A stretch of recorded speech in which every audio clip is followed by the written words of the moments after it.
একটু ধ্যান দেবেন কথার মধ্যে। পরমেশ্বর ভগবান শ্রীকৃষ্ণ গীতায় একটা কথা বলেছেন বাবা, কি সর্ব ধর্মান পরিত্যাজ্য মামেকং শরণং ব্রজ। তোমরা সবকিছু পরিত্যাগ করো, তুমি কেবল আমাকেই স্মরণ করো, আমি তোমাদের রক্ষা করব। ঠিক তারপরে তিনি একটা কথা বললেন, মা কি অহং তাং সর্ব পাপেভ্যো মোক্ষয়স্যামি মা শুচি। বাবা ভগবান সবকিছু সহ্য করতে পারে, একটা জিনিস সহ্য করতে পারে না, সেটা কি গো? অহংকার। আমাদের মানব দেহের সবচেয়ে বড় একটা কলঙ্কময় অধ্যায়, যার নাম হলো অহংকার। তাই ভক্তমণ্ডলী, ভক্তিপতি মায়েরা, আমাদের মনে যদি পাপ তাপ থাকে, অহংকার থাকে, তাহলে যতই আমরা গলায় তুলসীর মালা ধারণ করি না কেন, যতই তিলক সেবা করি না কেন, যতই নাম গান করি না কেন, কোনোদিন ভগবানের কৃপা পাওয়া যাবে না।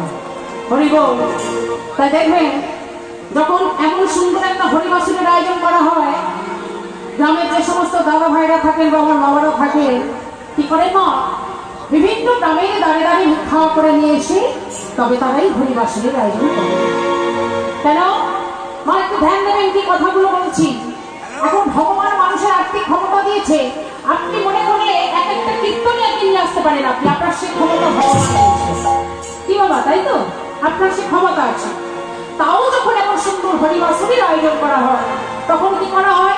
গ্রামের দাঁড়িয়ে দাঁড়িয়ে ভিক্ষা করে নিয়ে এসে তবে এমন সুন্দর হরিবাসনের আয়োজন করা হয়।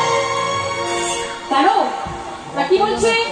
বলছে ভিক্ষা করলে অহংকারে দূর হয়, অহংকারে দূর হয়ে বিনয়তা প্রকাশ পায়, আর বিনয়তা প্রকাশ পেলে সেই ভিক্ষায় আমার ভগবান গ্রহণ করে। তাই ভক্তমণ্ডলী, ভক্তিমতী মায়েরা আজ সেই হরিনামের জন্য